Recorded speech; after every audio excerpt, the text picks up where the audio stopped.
A escola hoje a aula no grupo, ele fez residência aqui também, da casa, diarista da UTI do H, falar com os transtornos hepáticos. Não, isso vai voltar a ter. Vamos ver. Acho que é mais uma questão burocrática. Tá bom. E hoje ele tocou me falar sobre pós-operatório de cirurgia abdominal. Sim. Conheço uma parte de vocês já, foi apresentado. A ideia é falar um pouco sobre. É um catadão essa aula, né? Um catadão de complicações pós-operatórias. Acho que não mudou muito, mas agora ainda mais acesso direto, né? Mas desde na minha época, quando eu era pré-requisito, eu era claro, a gente tem alguém que vinha dar cirurgia para intensivo. Eu tenho por aí se encontra um outro cirurgião que faz o TI, mas o cara que é cirurgião e depois ele vai ver só de UTI é mais rápido. Quase todo mundo saiu com nada de base cirúrgica, aquilo que pegou na faculdade, alguma coisa assim, ou sai com uma outra. Putz, eu já vi 10 casos assim, acho que é assim. Então a ideia é dar uma pincelada naquilo. Algumas coisas vão ver que vocês já sabem, outras coisas é falar, olha, isso aqui é o que todo mundo sabe, você que é intensivista precisa dar uma atenção nessa parte aqui. A gente sempre comenta, toda vez que eu lembro dessa aula, a gente sempre comenta isso. Por mais que durante a residência a gente se dedique pra caramba a estudar SARA, hemorragia alveolar, etc, etc, o dia a dia da UTI, ele não é SARA. Vocês não vão chegar na UTI e ter 10 doentes do SARA. Isso vai acontecer, assim, né? Claro, né? Cada lugar é um lugar, mas assim, o basicão, assim, a maioria das vezes, metade ou um terço da UTI vai ser cirúrgico. Geralmente é isso que até o hospital busca isso por uma questão financeira. Então, vocês vão estar, o dia a dia de vocês, muitas vezes, vai ser cirurgia, a maioria das vezes, abdominal, tá? Então, beleza. Isso aqui é o basicão que o anestesista chegou dentro da UTI, abriu a porta, está lá com aquela fitinha, que eu não posso esquecer de perguntar. Quase todo mundo já sabe a maioria das coisas que eu vou falar, mas assim, primeiro, quem que é o paciente? Então, por exemplo, cirurgia urológica, uma RTO de próstata, é uma cirurgia de relativo baixo risco. Só que o paciente quase sempre é um paciente de alto risco, entendeu? Então, cirurgia de próstata, eu tenho menos medo da cirurgia, das complicações específicas, e mais medo do paciente que foi submetido à cirurgia. Geralmente ele é mais idoso, vasculopata, comórbido, etc. Tá? E aí os detalhes do intraoperatório é o basicão que vocês já perguntam para o anestesista. Precisou de droga, né? Lembrar, então, por exemplo, não precisou de droga. Lembrar da efedrina, do aramine, que para a gente é droga, às vezes para eles nem contam, né? E assim, por exemplo, metaraminol, né, o araminha. Minha vida é 45 minutos. Então é aquela famosa hipotensão do elevador. Estava bem, chega a não ter hipotensão, né? Vou perguntar, precisou, quando foi a última dose, né? Faz quanto tempo da última dose, tá? Tudo que ele recebeu, né, de cristalóide, albumina, etc., tudo que ele perdeu, intercorrências específicas, e aqui eu aconselho fortemente, toda vez que receber um doente cirúrgico, olhar a descrição cirúrgica, tá? Vocês vão ver que muitas vezes tem intercorrência e ela não chega para você por passagem de plantão. Primeiro, porque a maioria das vezes que vem trazer o paciente anestesista, o cirurgião vem depois, nem sempre ele vai lembrar de falar aquilo. Então, vale a pena sempre dar uma olhadinha lá na descrição cirúrgica, tá? Sangramento e transfusão, não só para entender, acho que esse cara precisa, já foi para transfundido ou não, acho que faltou transfundir tal coisa, alguma coisa assim, mas como um fator de risco mesmo. Então, pode transfusão é um fator de risco para mortalidade em várias cirurgias, né? Essa semana a gente estava falando sobre hepatectomia lá, com transfusão de mais de 5, tem trabalhos mostrando que a mortalidade passa de 50%. Então, isso não é só para saber o que entrou e o que saiu. Isso também é uma questão de risco. Tem cirurgias que foram transfundidas que eu preciso ficar mais à frente, tá? E medicações para transporte, eu sempre coloco esse ponto aqui, principalmente no HC, porque existe uma cultura aqui de que o doente vai sair da UTI. Se ele está entubado, eles vão bloquear para transportar esse doente, tá?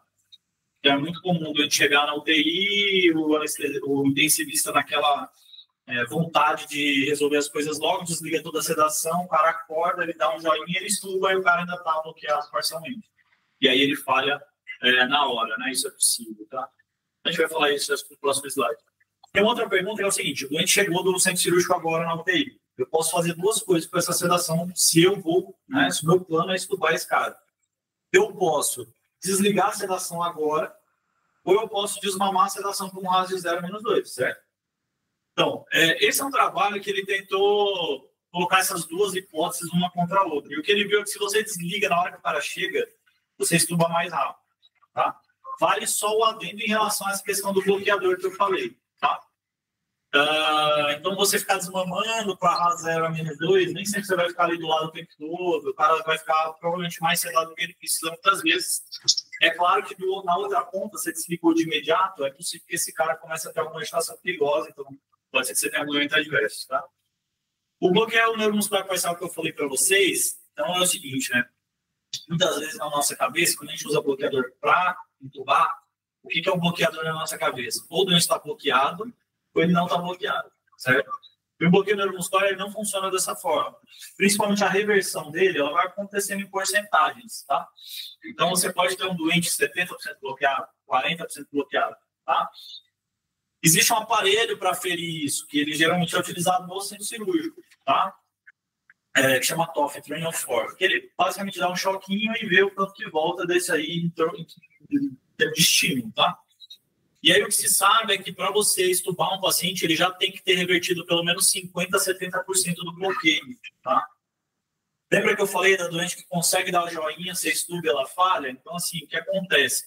O diafragma, principalmente, é uma musculatura que ela é uma das últimas a serem bloqueadas e uma das primeiras a serem desbloqueadas. Então, você consegue jogar esse doente para PSPB em parâmetros baixos, só que na hora que você tira o suporte, ele falha por falta de musculatura acessória e laríngea, tá? Então, como você não tem esse aparelho na UTI, tem alguns trabalhos que tentam comparar achados clínicos. Então, se o cara consegue levar a cabeça dele da cama ali, sustentar isso por uns 5 segundos, significa que pelo menos 50%, 70% do bloqueio ele já reverteu, então já é seguro você estar estudando. Melhor mesmo é você perguntar para o anestesista, tá? Que no HC quase ele vai falar, bloqueio para trazer, espera ali 45 minutos e aí está mais seguro, tá bom? Choque pós-operatório. Essa é uma figura que eu acho que eu trago em quase toda a aula, que é muito óbvia, mas ela é bastante didática, né? Então, assim, para você avaliar a pressão do doente, basicamente você está avaliando uma relação conteúdo e continente. Quanto de sangue tem dentro do vaso e como vaso constrito esse vaso está. Né? Então, é o tônus vascular e a quantidade de volume dentro do vaso. Quanto maior essa relação, mais o doente sai da hipotensão para a hipertensão, em teoria, né? Beleza. Então, existem choques, por exemplo, que o cara está completamente vasoplégico. Então, não adianta você dar volume, que você não vai sair da hipotensão para a norma ou hipertensão. E o contrário pode ser verdadeiro. Você pode ter um cara bastante seco, e não adianta você ficar aumentando o tônus vascular com droga, esse cara não vai ser aqui, tá? Lembrar que existe o cara, né? Geralmente aqui do pós-cirúrgico é um cara mais misto ali, né? Tá um pouco vasoplégico, pode ter tido perdas. Lembrar que aqui no meio dessa brincadeira tem o tal do glicocálice, né? Então você pode ter um cara que expande, ele volta para cá, vem para cá. Tá? Mas lembrar desses dois componentes, não adianta você apostar só numa perna se a outra está muito deficitária, tá bom? Agora, falar um pouco de disfunção renal pós-operatória. Na verdade, a gente vai falar do rim daqui a pouco, mas eu trouxe esse slide para cá porque a gente está falando de pressão, tá? Então, tem uma grande dúvida se aquele vozinho operou o fêmur, tá lá, PRM 62. Preciso entrar com droga, eu faço um volume, né? 3 da manhã, eu vou passar um central, fazer um volume, passar o plantão assim, os caras resolvem de manhã, né? O clássico, né? Então, o que acontece, né? Existe sim uma correlação entre hipotensão, e quanto mais severa ela é, e o risco pré-operatório. Lembra que a gente falou do cara lá da cirurgia urológica, né? Então, quanto maior é o risco pré-operatório desse doente, e quanto mais intensa é a hipotensão, mais ele vai desenvolver disfunção renal aguda. Ah, mas isso é causa ou é correlação? Não sei. Eu sei que pessoas que ficam mais hipotensas e que têm maior risco pré-operatório fazem mais disfunção renal. Ponto. Tá? Então se eu corrigir a hipotensão, ele não vai fazer. Não sei, vamos ver a evidência, né? Então a grande pergunta é: 65 de média tá bom? Né? Que todo mundo usa 65 de média. Isso vem de alguns trabalhos que mostravam exatamente isso, né? Por exemplo, a incidência de disfunção renal. Então, os doentes que começavam a ficar com a pressão abaixo de 65, tá? e aqui é o verde, o vermelho e o azul, você começava a ver um incremento do ângulo aqui em relação à incidência de disfunção renal. Novamente, isso é causa ou é correlação? Uma pergunta que ninguém tem essa resposta exatamente, tá? Então, se ninguém tem essa resposta, é controverso, eu não vou fazer nada. Você pode atuar sim, mas lembre que isso é controverso para o outro lado também. Não está aprovado, então não vou fazer nada. Então a gente está aprovado para não fazer nada seguro, né? Então é uma dúvida que a gente tem no dia a dia, tá? Então, assim, deveríamos aumentar essa pressão? A gente deveria aumentar esse cara que fica em potência, etc. Eu vou mostrar alguns trabalhos aqui para vocês. Esse daqui acho que é um dos trabalhos mais citados nessa área, que é o Impress. Ele fez um negócio diferente. Isso aqui é intraoperatório, tá? Não é pós-operatório. Mas o que ele fez? Então, eu vou operar 2 grupos. Esse grupo daqui e esse grupo daqui. Eu vou medir a pressão de todo mundo antes da cirurgia. E esse grupo aqui, eu vou passar no central já antes da cirurgia. Vou fazer, né, a cirurgia periférica. Vou passar no central e eu vou ligar uma hora e eu vou deixar a pressão dele igual a pressão do pré-operatório, tá? E esse grupo aqui usa o Walker, tá? Aramina, efedrina, sei lá o que é usar o Walker, né? Aí é o seguinte, ele mediu, cara, os desfechos dele é assim, somatório de complicações pós-operatórias. Aqui entrava tudo, infecção, insuficiência renal, falha de intubação, tempo de ventilação, entrava tudo. É um combão de complicações pós-operatórias, tá? O grupo que era usual care teve mais complicações pós-operatórias do que o grupo que era individualizado. Tá? Então, talvez mais importante do que evitar a hipotensão ou não, é você evitar que esse cara saia muito longe da onde é o basal dele. Né? Aquela história, não, ele já é hipotenso de base. Isso parece que realmente tem algum sentido. Olha só esses próximos trabalhos. Né? Então, aqui, 600 pacientes que foram operar cirurgia abdominal e eram hipertensos previamente. Tá? Tem diagnóstico de pressão alta. Ele separou em 2 grupos. Usual care, né? Posso chamar de usual care 6579 aqui. 80-95 ou hipertensão mesmo, né? Em teoria, o grupo que teve menor incidência de disfunção renal foi o grupo do meio, tá? Talvez tenha uma incidência em U, né? Eu não posso tolerar uma pressão mais baixa do que esse cara que já é hipertenso base, mas eu também não preciso ir para um uso de vasopressor muito elevado, tá? Agora, como eu falei, isso é controverso, porque nós também temos trabalhos absolutamente neutros na literatura, tá? 500 doentes, cirurgias aqui não cardíacas e uma pressão mais alta não significou menos complicações, inclusive renais, tá? Então, isso é controverso na literatura. Deveria elevar. Agora, detalhe importante: quem são esses doentes aqui? Previamente hipertensos, certo? Volta lá no Impress. 80% dos doentes do Impress eram hipertensos. Lembra do sepsis spam? Disfunção renal? Se você olhar aquela tabela, ele separa quem era hipertenso e quem não era. Quem era hipertenso, o risco aumenta muito. Então, talvez, assim, comece a crescer a evidência de que o cara é hipertenso previamente, talvez não seja o cara que você largar com injeção de médicos, tá? Agora, vamos mudar a pergunta. Precisa aumentar o débito cardíaco ou não? Tá? Isso parece algo meio não se faz, mas isso é algo que foi discutido pra caramba nos últimos 30 anos na terapia intensiva, tá? Desde o Showmaker lá. Então, pô, será que um índice cardíaco de 2,1 tá bom para esse cara? Pô, ele acabou de passar por um trauma, uma cirurgia, será que não deveria dar um pump, né? Um débito cardíaco suprafisiológico para esse cara aqui? Então, assim, começa lá no Showmaker mostrando algum efeito positivo para pacientes cirúrgicos. E começam a sair trabalhos com doentes críticos em geral. E esses trabalhos, por exemplo, ou eles eram neutros. Assim, quando eu tentei aumentar o débito cardíaco acima do que é o limite de referência para pacientes críticos em geral, não deu certo. Tá? Tem o trabalho do Gattinone, tem o trabalho da Michelle Reis, não deu certo. Só que teve esse trabalho aqui, então já tinha um do Showmaker lá no cirúrgico que talvez fosse positivo. Aí vem esse senhor aqui, Rupert Pierce, né? Que ele fez o Optimize, que era o seguinte, eu vou até passar aqui. Ele ficava dando 250 de bolos para ajustar o volume sistólico e ele deixava uma dose fixa de inotrópico, né? E aí o que ele viu? Cara, quase foi positivo para a mortalidade. Ele acreditava muito nisso, tá? Ele acreditava tanto nisso que ele não ficou satisfeito. Então, na mesma publicação, além do trabalho RCT dele, ele publicou uma revisão sistemática, onde ele bota o RCT dele e é positivo. E aí ficou essa discussão. Talvez no doente cirúrgico caiba um inotrópico ali, suprafisiológico, alguma coisa nesse sentido, né? Eu vi palestra do Mervyn Singer, que é o cara do inglês, né? Falando isso, o único lugar que a gente não tem muita certeza é o doente cirúrgico, porque essa era a evidência até então. Até então, que ano passado saiu o Optimize 2, né? Do mesmo autor e grupos, né? Só que isso foi internacionalmente cêntrico, o Brasil participou também, inclusive. Ele mudou o desfecho de mortalidade para infecção, que é um sinal que ele tinha visto lá no Optimize 1, tá? E ele foi absolutamente neutro. Agora, um detalhe interessante, ele usou um protocolo muito parecido, era uma dose fixa de dopexamina e ficava dando volume conforme o débito lá, o volume sistólico. Agora, embora ele não tenha reduzido a infecção em 30 dias, que era o desfecho primário dele, ele achou um sinal aqui de malefício, tá? Ele teve mais eventos cardíacos nas primeiras 24 horas. Quando olhava em 30 dias, era neutro, mas nas primeiras 24 horas, que era onde ele estava fazendo a intervenção, ele teve mais evento cardíaco. Evento cardíaco aqui era um monte de coisa, infarto, mas o que fez diferença aqui foi taquiarritmia, que você está usando na própria, né? Beleza? Vamos passar para a próxima pergunta. Então, a gente falou de pressão, falou de débito, falar um pouco de volume, né?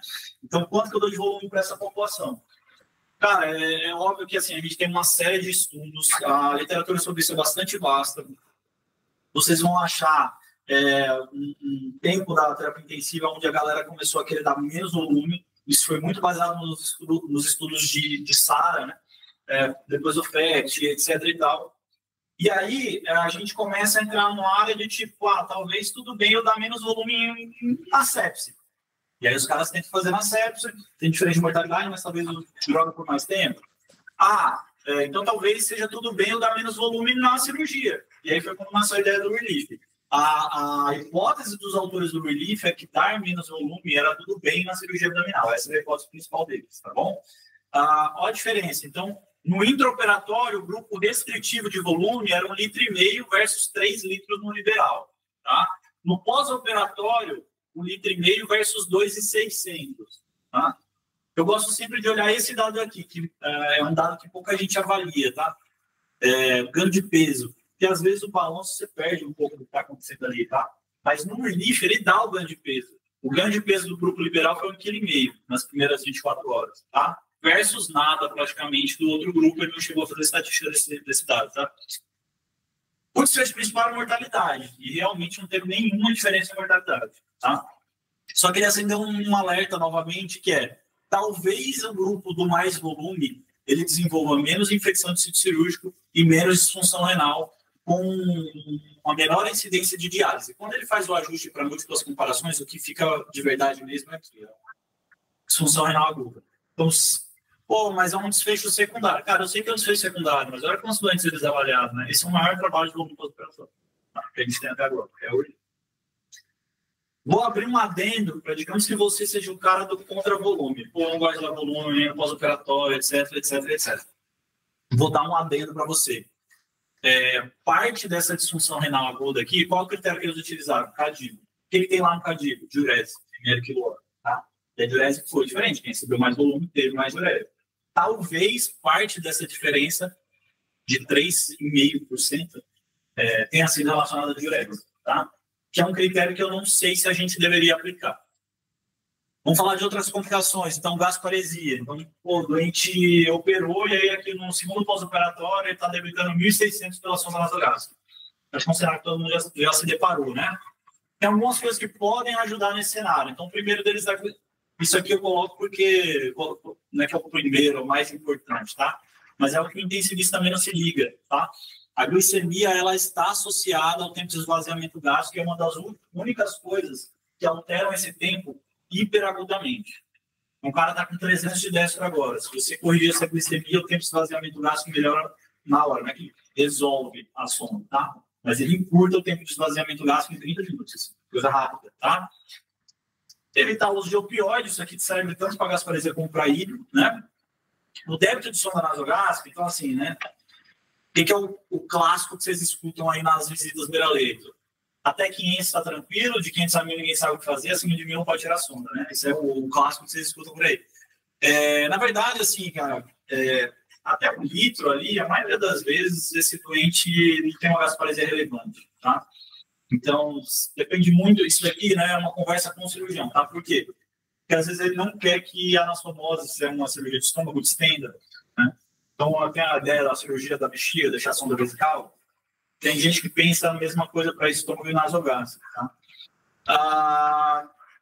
Agora, tem a galera do outro lado que fala, se você não deixar o estômago distender, ele não vai voltar ao peristaltismo, porque parte do peristaltismo é uma resposta à extensão, certo? Inclusive, existem alguns trabalhos onde fala em ERAS, né? Que é aquele Early Recovery e tal. Esses trabalhos de ERAS, qual é o problema deles? Eles são bandos, né? Então o cara vai falar assim, ó, eu vou implementar para metade do grupo um bando, que é sair rápido da cama, não usar sonda nasogástrica, não usar opioide, e o outro usa o quê? Aí esse vai melhor. Mas o que é melhor no meio de um bando, né? Eu não sei o que foi melhor. Mas tem vários trabalhos com ERAS mostrando que não usar sonda nasogástrica, ou retirar a sonda nasogástrica precoce é melhor, tá bom? Então, isso aí é uma discussão do cirurgião, mas geralmente acima de 1 litro a gente tem que ter um pouco mais de cuidado, até 1 litro, muitas vezes você tem que ser provocativo. Fecha a sonda e vê o que acontece, né? Se você não quer tirar, tá? Os procinéticos, então, só lembrar, existem outras classes, mas das classes mais disponíveis, né? Tem até que atualizar o slide, porque... Bom, antagonistas dopaminérgicos D2, aqui entra bromoprida, cisaprida, metoclopramida, eles são a mesma droga, praticamente, tá? Ainda estão do mesmo jeito. Muitas vezes vai ver lá, plasil e domperidona, plasil e bromoprida. Associar faz sentido? Eles atuam no mesmo receptor. A gente não tem um trabalho associando ou não associando para dizer que é melhor ou não faz diferença, tá? O que a gente sabe é que o plasil, talvez ele tenha mais ação nos vômitos por uma ação central do que por melhorar propriamente dito o esvaziamento gástrico, tá? Ele não é uma droga fantástica para melhorar o esvaziamento gástrico. Ele melhora a náusea também por conta de ação central, tá? Os agonistas da motilina, que aqui entra a eritromicina principalmente, agora a gente está em falta, não sei se vai ser definitivo ou não, tá? Principalmente a eritromicina venosa, ela é bastante efetiva em encurtar o tempo de esvaziamento gástrico. Acho que tem um trabalho no próximo slide eu mostro, tá? Correção de distúrbios eletrolíticos é uma dúvida, tá? A gente também não tem esse trabalho aí, tipo, deixa o potássio de 2 versus vamos corrigir o potássio e ver quem vai melhor, tá? Ó, os procinéticos, né? Então é o seguinte, ó, quando eu fazia só eritromicina versus eritromicina combinado com plasil, né? O que eu vejo? Que o resíduo gástrico ele parece ser diferente quando eu associo as duas. Só que tem um outro trabalho, depois eu posso mostrar, é que quando você não faz eritromicina, o seu efeito também é muito pequeno. Então, qual seria o ideal? Associar as duas classes, né? Plasil mais eritromicina. Esse seria o ideal quando você está diante de uma gastroparesia relevante. Ela influencia tanto o tempo, o resíduo gástrico, como o tempo para iniciar a dieta, como o tempo... Esse é o tempo para iniciar a dieta por protocolo, na verdade. Tá? Então, assim, faria sentido associar as duas coisas, tá?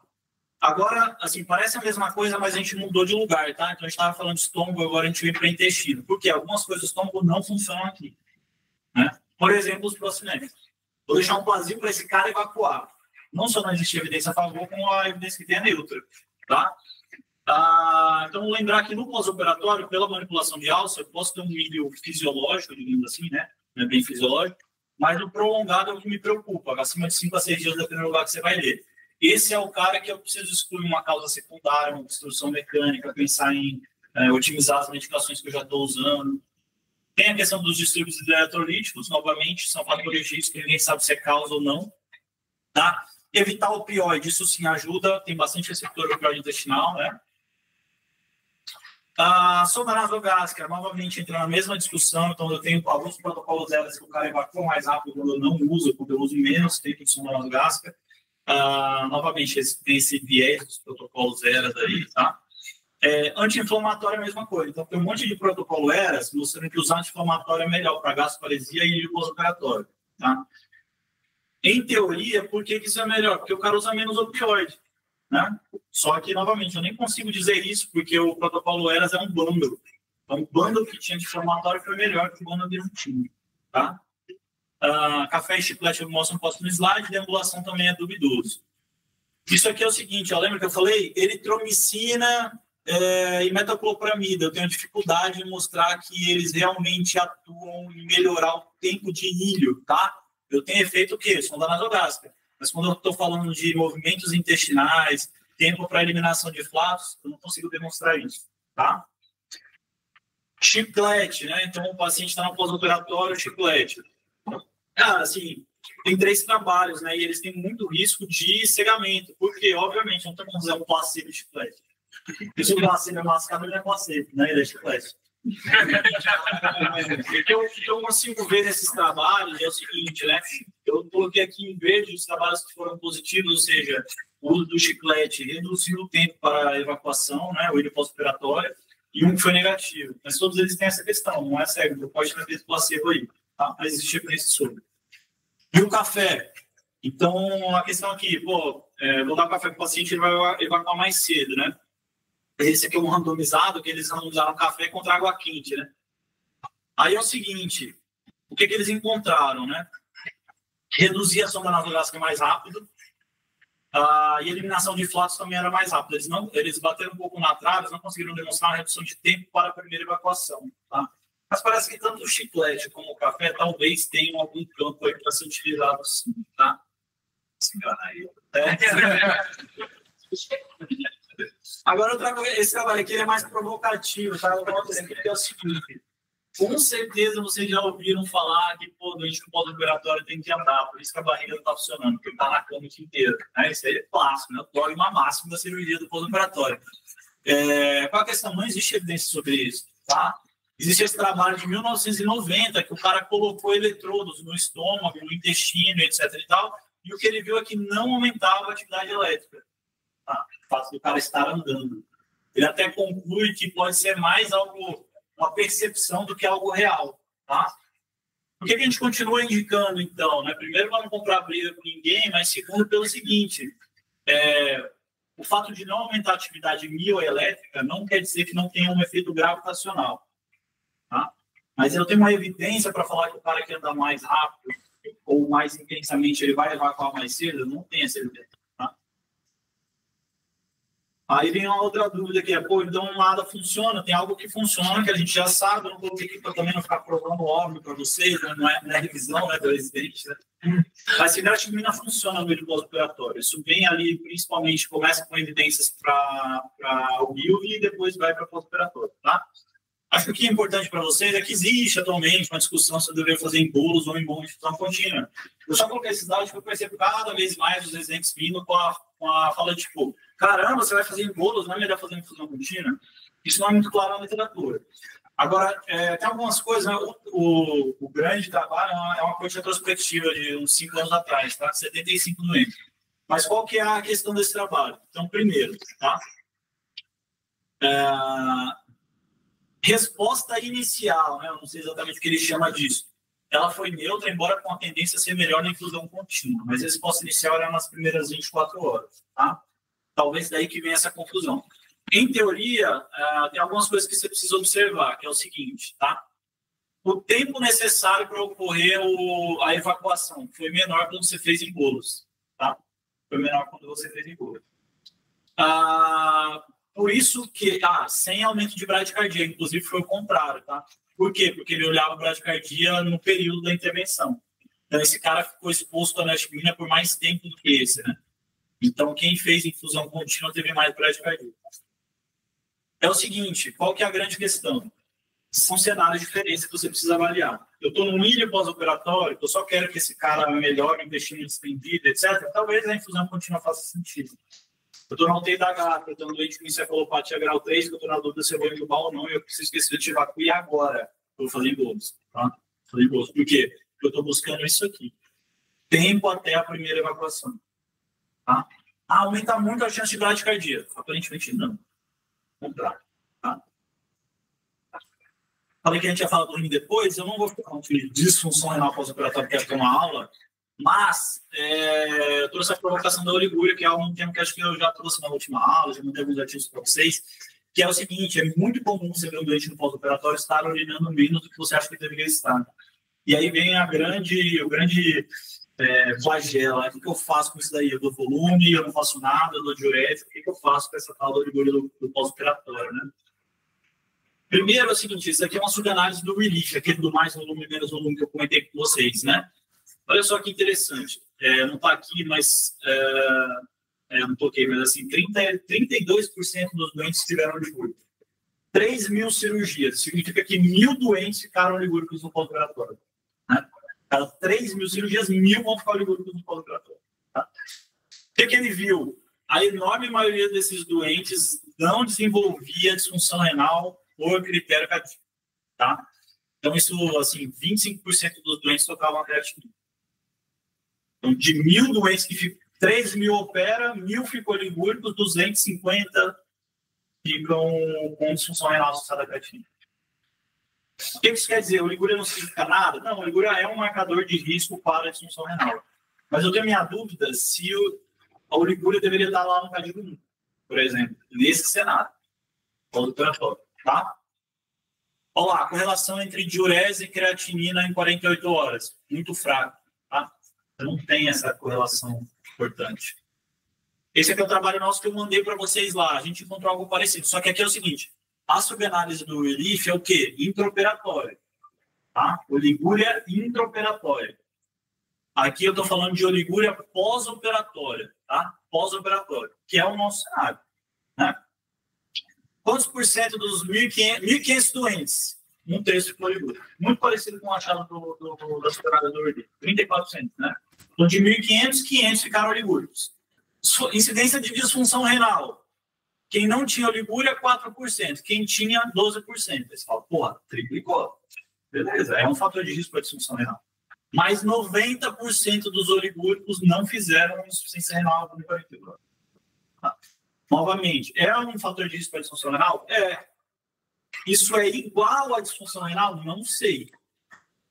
Oligúria tem o mesmo peso de elevação de creatinina? Não sei. Em teoria, não. Fazer oligúria tem o mesmo peso do que não fazer, tanto faz? Não. Esse cara vai ter piores desfechos, mas oligúria não é tudo isso no pós-operatório, tá? Ô, Rodolfo, só entender a tabela lá, é erro de digitação que eles tocaram da oligúria, da oligúria. Com certeza. Então, por direito... Erro meu, inclusive. Curiosamente, a gente depois publicou no mesmo jornal uma carta questionando esse questionando se a gente deveria usar a oligúria como critério de insuficiência renal aguda. Tá? Por quê? Lembra do RELIEF lá? Isso não tem impacto só na beira do leito, diagnóstico, isso tem impacto na literatura médica. Tem gente que dá mais volume, porque no RELIEF deu menos função renal, sendo que o critério utilizado pelo RELIEF levava em consideração a diurese. E quem ganhou mais volume urinou mais. Então, talvez não exista esse sinal do RELIEF. Tá? Por exemplo, agora mais recentemente, vocês devem ter discutido aí ano passado, o do Landone, do aminoácido de disfunção renal. O cara deu aminoácido EV e teve menos disfunção renal. Né? Qual que é a grande questão? Aí o Landone já não usou diurese, por exemplo. Então, isso é heterogêneo na literatura. Quando você fala de pós-operatório, tem gente que não usa diurese para caracterizar a disfunção renal aguda. Tá? Ó, falei demais já. Treinos, ficar de olho em todos, né? Obviamente, isso aí não vem de base, né? O input do intensivista, ele não está acostumado a ficar de olho em dreno e ferida. Pode te dar informações importantes. Ficou hematúrico, tem que ir para a sala operar. Não é bem assim. Tá? Ficou hematúrico, você tem que ficar bastante vigilante. Tá? Ficou hematúrico e saiu 300 ml, tem que ir para a sala operar. Embora você encontre alguns valores na literatura, o que a gente realmente utiliza como critério, né? O que o cirurgião realmente utiliza como critério para levar para a sala? A alteração hemodinâmica. O doente tinha uma frequência de 70, agora ele está com a frequência de 90, daqui a 2 horas está com a frequência de 110. Ele ainda não chocou, mas sangramento ele tem como relevante. A queda de HB pode demorar algumas horas para ocorrer, mas a instabilidade hemodinâmica associada, seja com taquicardia e hipotensão, é o grande marcador de que esse sangramento é grave. Talvez ele precise ir para a sala, tá? É duvidoso na literatura se precisa ou não precisa colocar dreno, tá? A gente não sabe. Ah, mas eu identifico mais precoce, mas isso não parece resultar em melhor desfecho do doente, tá? Ferida operatória, mesma coisa, ficar de olho, expressão, abalamento, etc. Antibiótico profilaxia. Quanto mais tempo de antibiótico profilaxia, né, o profilêutico, mais você tem clostridium, mais você tem disfunção renal aguda. E você não altera a incidência de infecção pós-operatória. Tá? Isso é um estudo retrospectivo, então tem os seus vieses aí, né? Mas é um trabalho bem interessante, um dado interessante. Tá? E antibiótico terapia, né? O que a gente usa é basicamente o SCOPT, que o Marcelo já deve ter falado milhões de vezes para vocês. Após a resolução do sítio cirúrgico, eles randomizaram para 2 dias após a resolução clínica, que ele considerava muito febre, espírito, etc., que era uma mediana de 8 dias, máximo era 10, mas a mediana foi 8. Para ser sincero, o SCOPT é 4 versus 8. Tá? E foi 8 dias de antibiótico pós-correção do foco cirúrgico. Tá? Neutro. Tá? Era um combinado aí de infecção, morte, etc.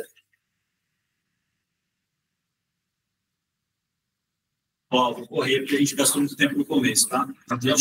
Depois, qualquer coisa, vocês pegam no YouTube e falam velocidade aí. Cara, complicações. Então, lembrar aqui cirurgias intestinais, né? A anastomose primária é sempre a anastomose de risco, a depender do que está acontecendo. Então, a cirurgia letiva talvez não seja tão arriscada assim. Chão peritonite fecal abundante, ao idoso, desnutrido, talvez a chance disso abrir seja grande, né? Colostomia versus ileostomia. A colostomia é basicamente olhando para o colo, que eu espero que ela comece a funcionar com baixo débito e fique por aí mesmo e está tudo certo, tá? A ileostomia pode ter débitos elevadíssimos. Já vi gente acabar na diálise para a ileostomia, que vai para casa, consegue tomar o Zimosec, toma, não faz efeito, está cheio desidratado. Uma vez por mês no pronto-socorro. Especial agudo, especial crônico, né? Então a gente pode utilizar aí carbonato de cálcio, Zimosec, diorfão, que der, né? Para tentar segurar o débito daí. Lembrar que às vezes é uma colostomia só de nome. Porque o cara tira uma paulada de intestino, o grosso ele tira uma boa parte e aí ele deixa lá uma colostomia. Não tem como para absorver água suficiente e não tem intestino para fazer a absorção do ar suficiente. Então, colostomia, não é porque é colostomia que o débito vai ser baixo, tá? Então, deiscência de anastomose. Então, aqui, visceral, tem uma regrinha que é o seguinte, de cima para baixo, a incidência vai caindo, exceto quando se aproxima da borda anal. Isso implica em que, quanto mais alto, mais tempo vai levar para o cirurgião liberar a dieta. Esofagé, embora seja bastante controverso, esse dogma está caindo, tá? Uma semana. Duodeno, eles vão segurar uns 2, 3 dias, ver como é que essa barriga vai ficar, tá tentando analisar ruído, etc e tal. Colo, no Canadá, 8 horas já está chegando, tá? Então, assim, quanto menor a chance de dar deiscência, mais precoce o cirurgião vai ser para a dieta, tá? Quando se aproxima da borda anal, começa a subir a chance de deiscência de novo, tá? Se você tiver sem dreno, né? Você vai suspeitar disso como? Clínica, né? Febre, pior de provas inflamatórias, às vezes o doente está vendo bem, começa a ficar com um ilho pós-operatório prolongado, algo que não se resolve, né? Tomografia de abdômen com contraste venoso, tá? Sem contraste. Baixa chance de você utilizar essa imagem para alguma coisa. Em contraste VO, isso é mais um fetiche do cirurgião do que algo que realmente muda o que essa imagem vai entregar. O radiologista raramente pede uma tomografia com contraste venoso. Se o contraste venoso está sendo feito, provavelmente o cirurgião está pedindo, tá? Lembrar que antigamente deiscência era cirurgia. Aí o cara vinha de casa, o cara veio da casa dele, com a barriga intacta. Ele opera, faz uma anastomose e limpa. Essa anastomose abre no 7º pós-operatório. Aí qual que era a conduta? Reoperar. Ia lá, tudo contaminado de fezes, tudo inflamado, tudo friável, o cara ia lá e refazia o ponto. Qual a chance de dar certo? Entendeu?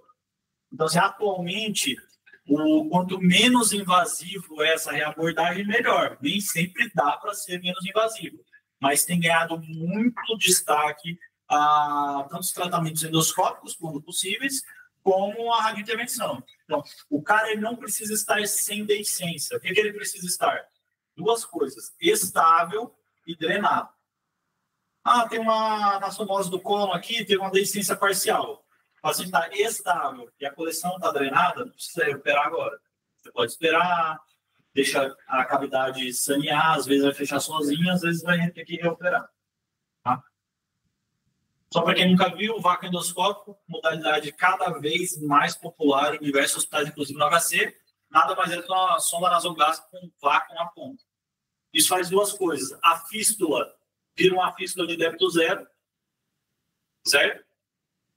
o que, em teoria, é associado à aceleração do processo de cicatrização. E você, ao mesmo tempo, pode dar dieta para esse cara aqui, colocando uma segunda poda, e aí entra na fístula, né? Pode entrar em detalhes, mas lembrado em relação ao débito. Quanto mais alto o débito da fístula, menor a chance de isso fechar sozinho, tá? Então, o marcador aí, 500 ml por dia, é uma fístula de alto débito. Você pode tentar reduzir o débito. A dieta não precisa ser NPT, você pode dar dieta pelo trato, que é até o ideal, mas isso tem que ser pós a fístula, né? Não pode estar passando dieta pela fístula, senão você vai ficar meio que perpetuando aí o alto débito da fístula. Lembrar dos distúrbios hidroeletrolíticos. Então, se é uma fístula mais alta, você tende a perder mais bicarbonato, você vai ter mais acidose, vai perder potássio na urina. Se é uma fístula mais baixa, você pode ter hipocalemia, mas a tendência de fazer menos distúrbio ácido básico. As coisas assim, tá? Resolver a infecção. Preciso ficar com antibiótico porque tem uma fístula. Não, se a cavidade está saneada, quantos dias do estômago? Tá? Fechamento espontâneo. A enorme maioria vai fechar espontâneo, mas ainda uns 30% acaba precisando operar a fístula depois. Isso aqui é de 1 mês, 2 meses, tá? Somatostatina, ajuda ou não ajuda com redução do débito da fístula, tá? Então, tem 2 drogas clássicas, somatostatina e afrodite, são basicamente a mesma coisa. Eu não sei se vocês sabem, mas a somatostatina tem uma meia-vida de 1 minuto. Então, ela precisa ser usada em bomba de fusão contínua. Por isso que muitas vezes o cirurgião nem usa, porque esse cara não consegue para a enfermaria em bomba de fusão contínua, né? Então, o que geralmente se utiliza? Afrodite. Entretanto, quando você vai olhar na literatura, tá? O que acontece? Existem duas dúvidas. Se eu usar fecha mais, ou seja, menos doentes vão operar, e a outra é, se eu usar fecha mais rápido, tá? Fecha mais rápido, com as duas. Fecha mais rápido, tá? Fecha mais, menos doentes vão ter que operar, em teoria, só a somatostatina, mas são estudos muito ruins. Aqui é uma meta-análise com estudos ruins, tá? Que mostra isso, estudos pequenos. Entrando na parte final da aula, eu vou pincelar umas 3 ou 4 cirurgias aqui para vocês, tá? Esôfago. Cara, é o seguinte, o que você precisa ficar atento? Foi 2 campos ou 3 campos? O que são os campos, né? Cervical, torácico e abdominal. Às vezes, se é um esôfago mais distal, você não precisa abrir o tórax do cara. Melhor. 3 campos, você precisa geralmente abrir o tórax, esse cara vai ter no intraoperatório ventilação monopulmonar seletiva, e esse cara vai voltar para você drenado o tórax dele, muitas vezes bilateral, tá? Então, a 3 campos é um pouco mais complexo, tá? Geralmente, você corta o pedaço e sobe o estômago. Se for muito alto, às vezes o estômago não chega, tem que usar o colo. Isso é uma dúvida na literatura, se está mais associado à complicação ou não, isso nunca foi respondido de forma adequada, tá? Alta chance de deiscência, por isso que o cirurgião dá dieta por quanto tempo? 1 semana, via oral, né? Está caindo esse dogma, né? Um monte de trabalho na China dando dieta em 24 horas, via oral, tá? Novamente, aqui é aquela febre, piora clínica para os inflamatórios, mas tem um negócio que a gente precisa ficar atento enquanto intensivista, que é a fibrilação atrial. O cara tem 25 anos, não era chagasco, foi ingestão de cálcio, por isso que está operando o esôfago. Aí estou aqui no 5º pós-operatório, de repente abre uma fibrilação atrial. Pode tomografar, deve ter aberto ali. Abriu aqui a anastomose, reoperar. Tente não operar necessariamente. A ideia é ser endoscopicamente acessível, vácuo endoscópico, dieta pós e esperar isso fechar suas marcas, tá bom? Isso aqui é importante, tá? Se tiver uma coisa importante, é isso aqui. No esôfago, né, quando você vai fazer essa ressecção, passa o laringeu recorrente, um de cada lado aqui, ó. Se tiver lesão do laringeu recorrente, porque às vezes está todo grudado, pós-radioterapia, alguma coisa assim, você vai ter falha de extubação. De que forma? Lesão unilateral. Esse cara você vai extubar, ele parece que vai vencer, mas ele está meio rouco, pode ou não estar broncoaspirando, tá? Não necessariamente você precisa reintubar, analisar caso a caso. Estubei, o cara falha imediatamente. Suspeita lesão bilateral do laringeu recorrente. Reintubação. E aí você reza para isso ser uma apraxia e o nervo desinflamar em 3 a 4 dias, senão é trágico. Tá? Dou corticoide? O pessoal dá. É isso. A hepatectomia é um mundo, né? Uma aula só à parte, tá? Mas coisas importantes. Se é lateral esquerda, provavelmente esse cara vai vir para UTI só para dormir, se não tiver sangramento, tá tudo certo, tá? Maior mortalidade, hepatectomia direita, geralmente é o lobo dominante, né? Central em segundo, menor mortalidade esquerda, principalmente se for lateral esquerdo. O que é importante? O cara é cirrótico ou não? Por quê? Sobrou só isso aqui de fígado. Se o cara é cirrótico, não sei se vai aguentar, tá? Tempo de Pringle, sangramentos. Então, quanto vai sobrar importante, vocês já escutaram que o cara pode sobreviver com 30% de fígado. Você vê um pouco desse trabalho. Então, fígado residual entre 40% e 20% era onde a gente tinha maior risco de fazer insuficiência hepática pós-operatória, leve, moderada e grave, tá? O que depende? Às vezes um cirrótico com 40% não vai aguentar. Um cara rígido, sobrou só 20% do fígado, às vezes ele aguenta, sem fazer insuficiência hepática aguda, tá? Tempo de Pringle está associado, Pringle é uma manobra de pinçamento do hilo hepático, que ele faz para diminuir o sangramento. O sangramento demais mata na hepatectomia. Pringle demais faz insuficiência hepática na hepatectomia, que mata também. Então, o cirurgião fica tentando balancear isso. Ele deixa sangrar um pouco, ele faz Pringle, sangra um pouco, faz Pringle, tá? Mas acima de 2 horas está associado a piores efeitos, tá bom? Fístula biliar, então o dreno ficou preto no pós-operatório. O cara estava lá no pós-operatório, o dreno ficou preto, bilioso. Se for só uma sujidade pequena, talvez não seja biliar, seja a colinha que eles usam principalmente em hepatectomia, surgicel, essas coisas. Ela pode ser no dreno, pode deixar o dreno meio sujo, tá? Agora, se tá preto de verdade, pô, saiu 400 ml de um líquido preto aqui, ou bilioso, né? Isso é uma fístula biliar. Aí depende, é o seguinte, ó. A cirurgia que você tá falando, a hepatectomia, da onde que tá saindo essa bile? Da área cruenta. Tá aqui, ó. Certo? Ah, não, a cirurgia que eu fiz aqui foi um transplante. Troquei o fígado inteiro. Da onde que tá vazando a bile? Qual é? Em que área cruenta? A cirurgia aqui é uma colecistectomia, lesão livre-apiar.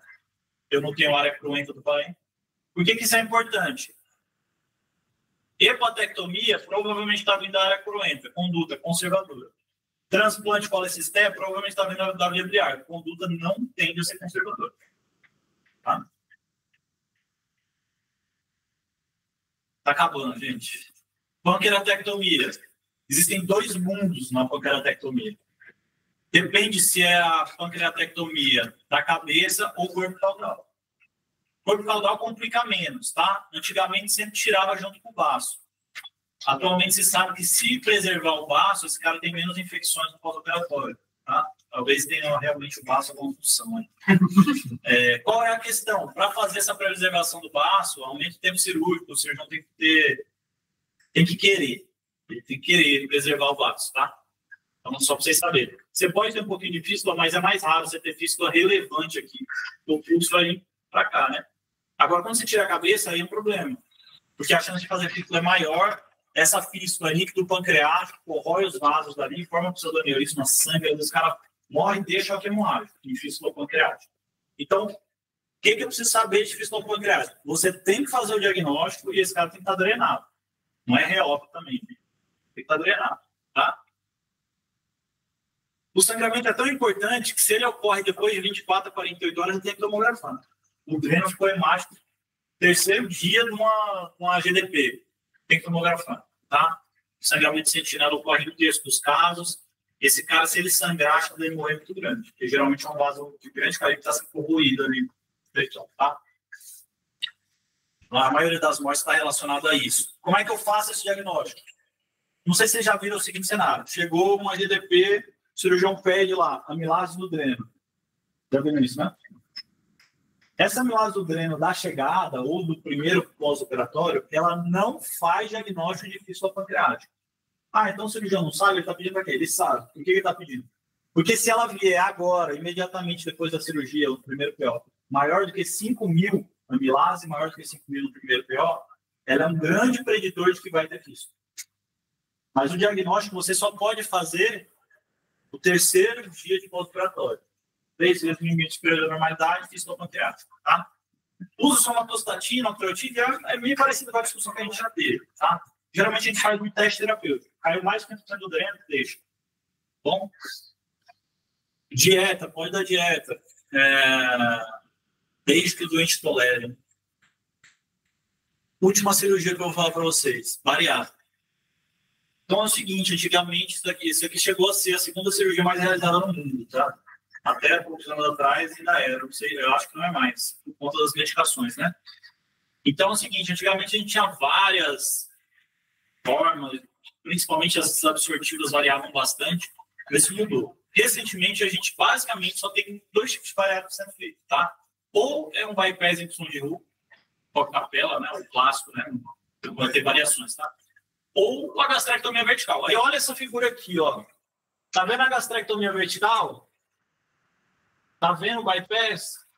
Qual é mais simples? Vertical, né? É óbvio, é só você olhar. 1 hora de cirurgia, 1h30 de cirurgia. Tá? Aqui, 2 horas, 2h30, tá? Mais anastomoses. Então, por que não faz só essa? Porque essa perde um pouco menos de peso. 30% em 1 ano, essa 45% em 1 ano. Vale a pena perder 30% em 1 ano com cirurgia se o remedinho está dando 22%? Não sei. Né?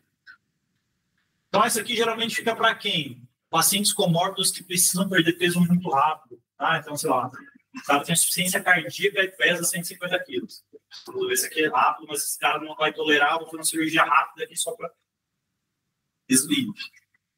Tá? Bariátrica clássica vai ter a opção de culpa. Bom, questão relevante. Esse cara no TOI, raramente ele vai te dar trabalho na UTI. Se ele vem para UTI, provavelmente é anestesista de risco cardiovascular, ou o cara tem uma hipoxemia relacionada à hipoventilação do obesidade. O que ele vai fazer na UTI? Dormir e acordar. Se não tocou tropo, não sangrou, provavelmente alto. Né? O cardiologista pede 3 dias, no HC vai ser 24 horas, para ele entender. É isso. Aí o que acontece? Esse cara vai embora.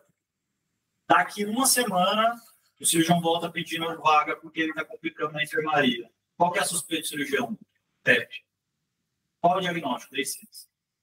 Isso é clássico da bariátrica, tá? Por quê? Tem alguns motivos para isso, tá? Primeiro, quando eu tenho deiscência, qual que é a clínica, tá? Qual que é a clínica? Taquicardia, dispneia e febre. Então, como taquicardia e dispneia é meio que mandatório, assim, todo mundo pensa em TEP. O cara é obeso, acabou de operar, ele sai da cama, TEP, certo? Só que quando o obeso ele fica, ele tem uma complicação intraabdominal, ele não faz aquela clássica peritonite com DT. Ele pode não fazer isso, tá? Qual que é a questão? Eles aumentam um pouco a demanda e eles ficam com aquela respiração mais, sabe, daquele obeso que está cansado ali. Então, isso é muito comum acontecer, tá? Então, quase sempre eles pensam em TEP. Olha a incidência de TEP pós-bariátrica.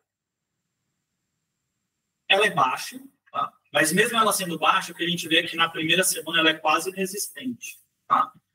Isso significa que essa complicação pós-bariátrica, as 3 maiores causas são lique. Né?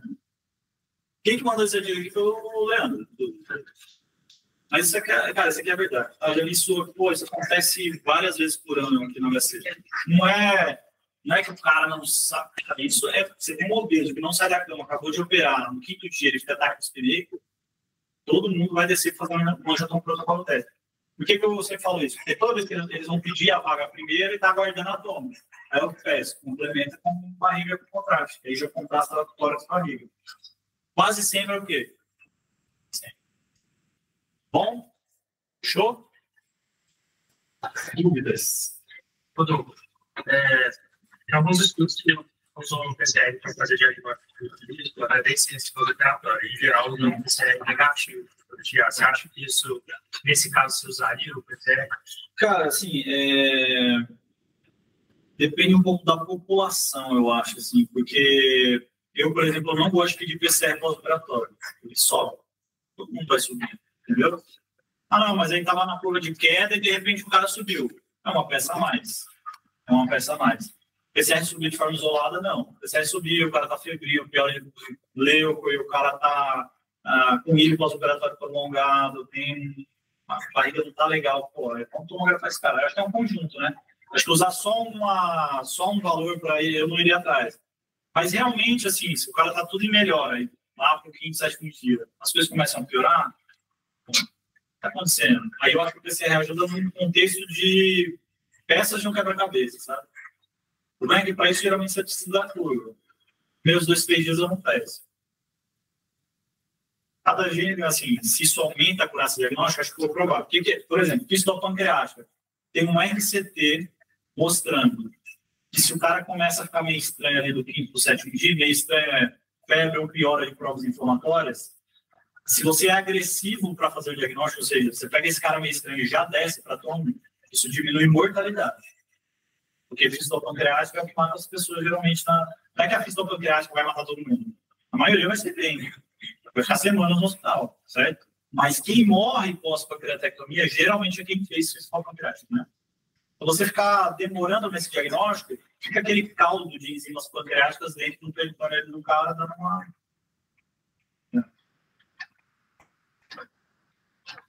Perguntar de uso de VNI, paciente pós-óbito com relação a... Tem um caso lá na hoje. É o seguinte, para a bariátrica já é bem estabelecido no seguinte sentido, já tem uma série de trabalhos, um deles gigantesco, tinha um australiano que ia ser grande, eu não sei se ele já saiu, tá? De bariátrica pós-VNI, VNI pós-bariátrica para ver se isso reduz complicação respiratória. É um trabalho profilático, né? Esses trabalhos profiláticos, alguns são neutros, alguns mostram uma redução de complicações respiratórias. Toda vez que você vê um RCT que fala que reduz complicações respiratórias, olha o que é complicações respiratórias. Porque muitos deles levam em consideração saturação. Se nós ficarmos na VNI ali, ela vai saturar melhor, né? Com certeza. Então, melhora o raio-x. Pô, isso realmente é relevante? Então, uma porrada de trabalho reduz complicações respiratórias. Aí você vai olhar o que é complicações respiratórias. Aí, então toma cuidado com isso, tá? Mas ou são neutros ou reduzem complicações respiratórias pós-bariátrica. Então, ela não está associada ao aumento de complicações cirúrgicas, tá? Para bariátrica tem isso bem estabelecido. O grande dogma é a esofagectomia. Primeiro que ninguém tem muita coragem de fazer um grande RCT sobre isso. Você encontra, acho que tem muita coisa experimental mostrando que aumenta a pressão. Tem relatos de casos falando um caso usou VNI, rompeu o esôfago. Ninguém sabe exatamente qual que é a segurança disso. Eu não conheço nenhum cirurgião que opera esôfago que libera. Assim, cara, não, pode usar VNI tranquilo. Nenhum deles quer que libere, tá? Mas tem uma cortezinha de 30 doentes mostrando a ausência de aumento de complicações respiratórias. 15 usaram e 15 não usaram. Não dá, sabe? Eu acho que ainda é um campo que a gente não sabe. Quando eu fiz a revisão ano passado, tinha 2 trabalhos de hipóxia pós, extubação no centro cirúrgico, que eles randomizaram para fazer PNI versus só oxigenoterapia mesmo. E aí, dessas cirurgias, tinha assim, 30% de esofagectomia e não teve nenhuma complicação. E o trabalho, eles nem colocavam ruptura de anastomose como desfecho, porque para eles nem era relevante. Aí eu fiquei tranquilo, agora vai convencer você. Não, e aí entra assim, né, novamente, por exemplo. Esse cara que está no POI da bariátrica, 100% de satura lá em cima. 100%. O cara é obeso, com ventila, está no pós-extubação ali com sedação residual, 100% deles saturam alguma coisa. Tá? Qual que é a questão? Aí você faz um trabalho para ver se reduz complicações respiratórias e ver se hipóxia está no meio disso aí, entendeu? Eu tenho muita dúvida em relação ao benefício, tá? Por quê? Eu não me lembro de ter reintubado uma bariátrica pós-operatória. Não me lembro de ter reintubado uma bariátrica.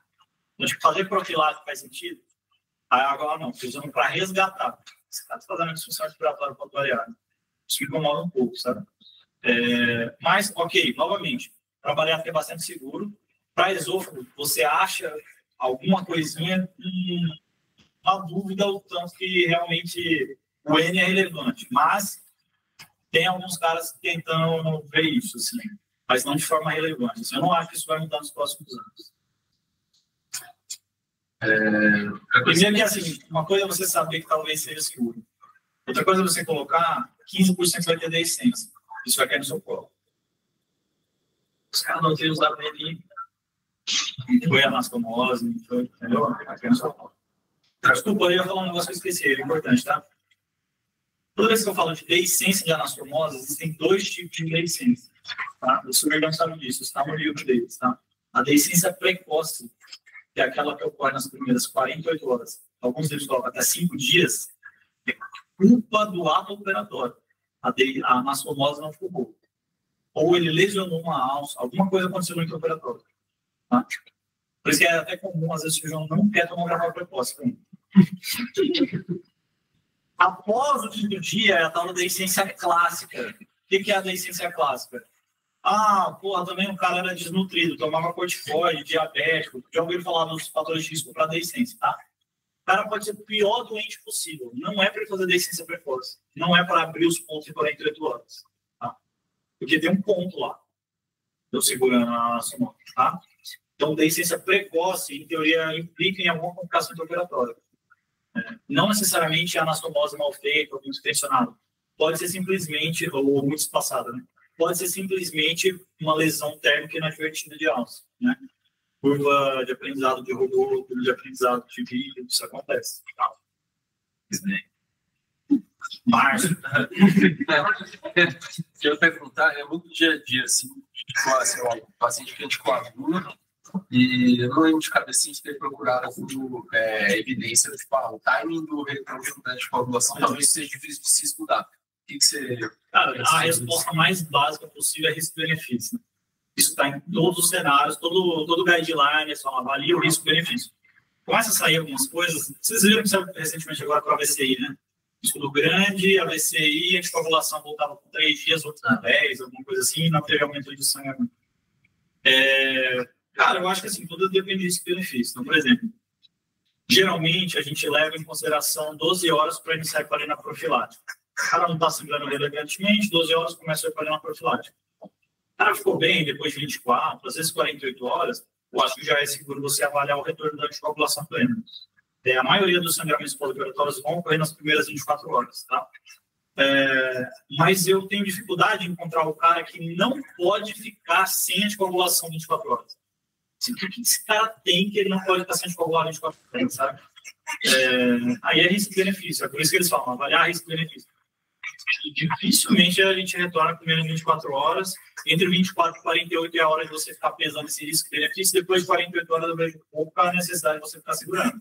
Não sei se é lá, GTP que começa a sangrar, isso aí é melhor segurar.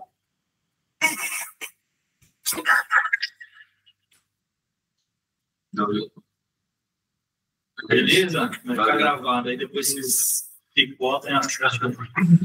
Obrigado. Valeu.